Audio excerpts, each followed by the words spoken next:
नहीं पता था तुम मर जाओगी। तुम्हारा बहता खून देखकर हम डर गए थे, इसलिए हमारे पास भागने के अलावा और कोई रास्ता नहीं था। मुझे माफ़ कर दो हरियाली। हरियाली एक झटके में कालू की खोपड़ी उसके शरीर से अलग कर देती है। अगले दिन, अरे यह क्या, यह किसका शरीर इस हैंडपंप के पास पड़ा है और इसका सर कहाँ है? वो देखो, वो तो कालू है। इसका सर सेब की तरह पेड़ से क्यों लटक रहा है? यह कहानी है सुंदरवन जंगल की, जो दिखने में बहुत ही सुंदर हुआ करता था। वहाँ के जानवर और पक्षी हंसी खुशी खेती और बाकी काम करके अपना गुजर बसर कर रहे थे। उसी जंगल में एक हैंडपंप था। वह हैंडपंप जंगल के सभी वासियों की जीवन रेखा था। जंगल के सभी जानवर वहीं से पानी पीकर जाया करते। पक्षी उसी हैंडपंप से पानी भरकर लाते। एक दिन की बात है, हरियाली रात में अपनी बहन से मिलकर सुंदरवन जंगल आ रही थी। तभी जंगल के हैंडपंप के पास उसका रास्ता भोलू, बाज और कालू रोक लेते हैं। कहाँ जा रही हो हरियाली? ज़रा यहाँ भी तो देखो। तुम्हारे बिना हमारा जीवन कितना सूना सूना लगता है। हाँ भोलू बॉस, आज तो हरियाली को बात करनी ही पड़ेगी। क्या कहती हो हरियाली? भोलू की बात का जवाब दो। मुझे जाने दो, मुझे तुम में से किसी से कोई बात नहीं करनी है। मेरा रास्ता छोड़ो, मुझे घर जाना है। बहुत रात हो गई है और माँ मेरा इंतज़ार कर रही होगी। अरे कहाँ जा रही हो? हमें भी ले चलो साथ में। यूं ही हरियाली को परेशान करते हुए भोलू और कालू धीरे धीरे उसके पास जाने लगे। हैंडपंप के पास पानी गिरे होने की वजह से हरियाली का पैर फिसल जाता है और उसका सर हैंडपंप की दीवार से जा लगता है। गिरते ही हरियाली की मौत हो जाती है। चारों तरफ खून के छींटे गिरे हुए थे। भोलू और कालू यह देख वहां से भाग जाते हैं। अगले दिन हैंडपंप से पानी लेने झिलमिल काकी आती है। अरे ई का है?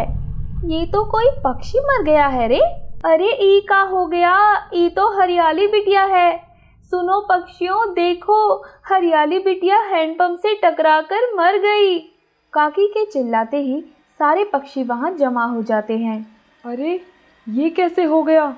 लगता है रात में कुछ ना दिखने के कारण हैंडपंप की दीवार से टकराकर हरियाली बिटिया की मौत हो गई है। सभी ने हरियाली को हैंडपंप के पास ही जमीन के नीचे दफना दिया।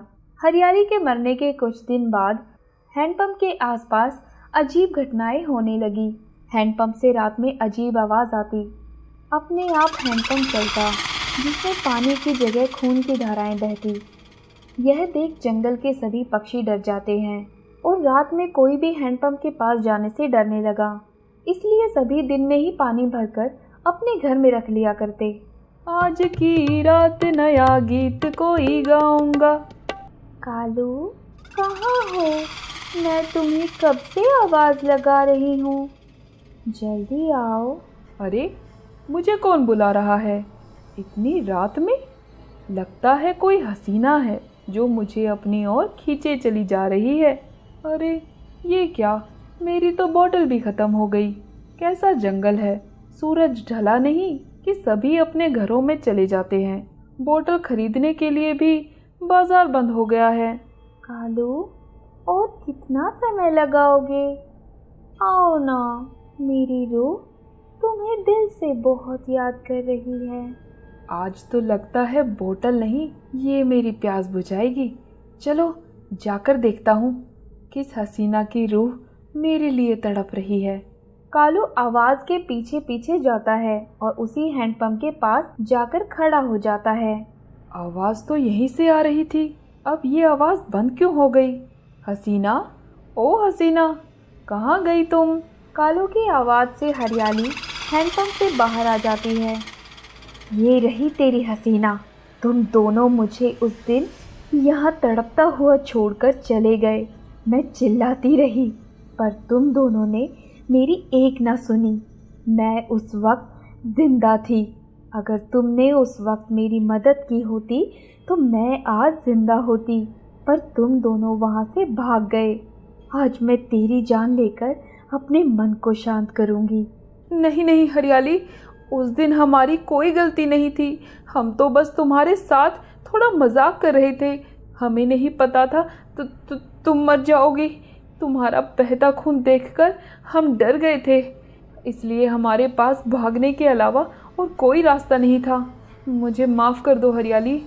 हरियाली एक झटके में कालू की खोपड़ी उसके शरीर से अलग कर देती है। अगले दिन, अरे यह क्या, यह किसका शरीर इस हैंडपंप के पास पड़ा है और इसका सर कहाँ है? वो देखो, वो तो कालू है। इसका सर सेब की तरह पेड़ से क्यों लटक रहा है? लगता है कल रात हैंडपंप की चुड़ैल ने एक और शिकार कर लिया है। हे भगवान, जल्दी से पानी भरो गौरी, हमें घर चलना चाहिए। आए दिन हैंडपंप की चुड़ैल का खौफ बढ़ता ही चला गया। अब हर रोज रात में कोई ना कोई जानवर गायब होने लगा, जिसकी लाश सुबह हैंडपंप के पास मिलती। रात में अब कोई भी पक्षी बाहर नहीं घूमता। एक दिन, रानो, पानी की समस्या हो गई है। मेरे घर पर पानी खत्म हो गया है। अब मैं कैसे हैंडपंप तक जाऊं? मौसी, आज रात के लिए तो पानी मैं तुम्हें दे सकती हूँ, पर कल सुबह तुम हैंडपंप से पानी ले आना। अगली सुबह सारे पक्षी इकट्ठा होते हैं। जंगल के सारे पक्षी हैंडपंप की चुड़ैल से डरे हुए हैं। अगर सभी पक्षी और जानवर उस चुड़ैल का शिकार हो गए तो जंगल खाली हो जाएगा। हमें हैंडपंप की चुड़ैल का कुछ करना होगा। हाँ काकी, हम क्या करें, वरना जितनी स्पीड से चुड़ैल पक्षियों को मार रही है, जल्दी ही जंगल खाली हो जाएगा। हम सभी मिलकर झंडू बाबा के पास चलते हैं। वही अब हमें कोई टोटका बताएंगे इस हैंडपंप की चुड़ैल से बचने का।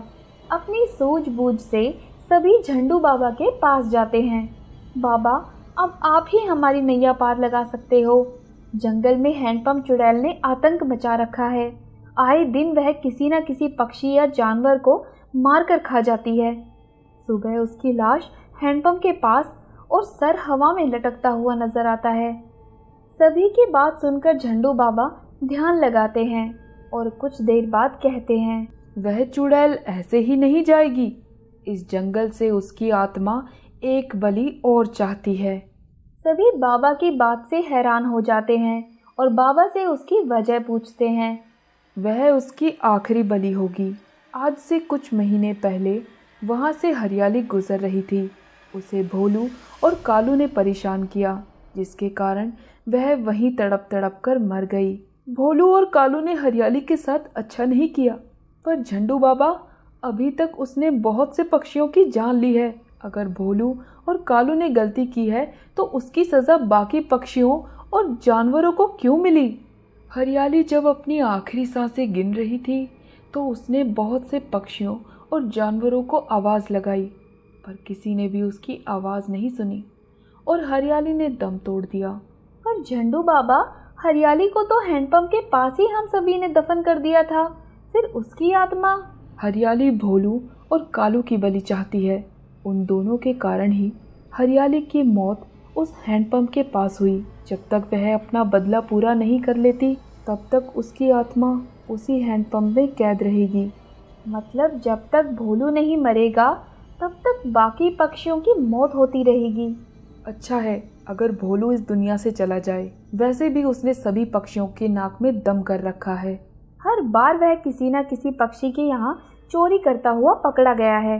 अच्छा है, उसे तो मरना ही चाहिए। जहाँ पक्षी भोलू की मौत की दुआ कर रहे थे, वहीं भोलू भी हरियाली के पास पहुँच जाता है। आज तो मौसम बहुत ही सुहाना है। आज रात को मैं पूरे जंगल में घूमकर इस सुहाने मौसम का मजा लूंगा और किसी के घर से खाना तो किसी के घर से बोतल चुराऊंगा। भोलू, कहाँ हो भोलू? मैं तुम्हारा कब से इंतज़ार कर रही हूँ। तुम अभी तक मेरे पास नहीं आए। ये क्या? ये तो हरियाली की आवाज़ है, पर वो तो मर चुकी है। फिर हरियाली की आवाज़ में मुझे कौन बुला रहा है? इतना क्या सोच रहे हो? आओ ना, मेरे पास आओ। लगता है कोई और पक्षी हरियाली की आवाज़ में मुझसे प्रैंक कर रहा है। इसे तो अभी मैं बताता हूँ। भोलू उस आवाज़ के पीछे पीछे हैंडपंप तक पहुँच जाता है। कौन है? कौन मुझे आवाज़ लगा रहा है? ऐसा कहते ही हरियाली भोलू के सामने आ जाती है और कहती है, मैं आवाज़ लगा रही हूँ भोलू। तुम हरियाली, तुम तो मर चुकी थी ना? मरकर भूत बन गई? हाँ, मैं भूत बन गई। तुम दोनों मुझे मारकर यहीं छोड़ गए और तड़प तड़प कर मैंने यही दम तोड़ दिया। कालू को मैंने उसका फल दे दिया है और अब तुम्हारी बारी है। आज तुझे मारकर मैं हमेशा हमेशा के लिए मुक्ति पालूंगी। तो कालू को इतनी बेरहमी से तुमने मारा है? मुझे छोड़ दो हरियाली, मेरी कोई गलती नहीं थी। वो तो कालू ने मुझे भड़काया था तुमसे बात करने के लिए। मुझे माफ़ कर दो। हरियाली कालू की तरह ही भोलू का सर धड़ से अलग कर देती है और भोलू भी मर जाता है, जिसके बाद हरियाली को मुक्ति मिल जाती है और जंगल हैंडपंप की चुड़ैल से मुक्त हो जाता है। अगर आपको हमारी कहानी अच्छी लगी और ऐसी ही कहानियाँ और देखना चाहते हैं तो हमारे चैनल को सब्सक्राइब कर लें और बेल आइकन पर क्लिक कर दें। और हाँ, शेयर करना मत भूलिएगा।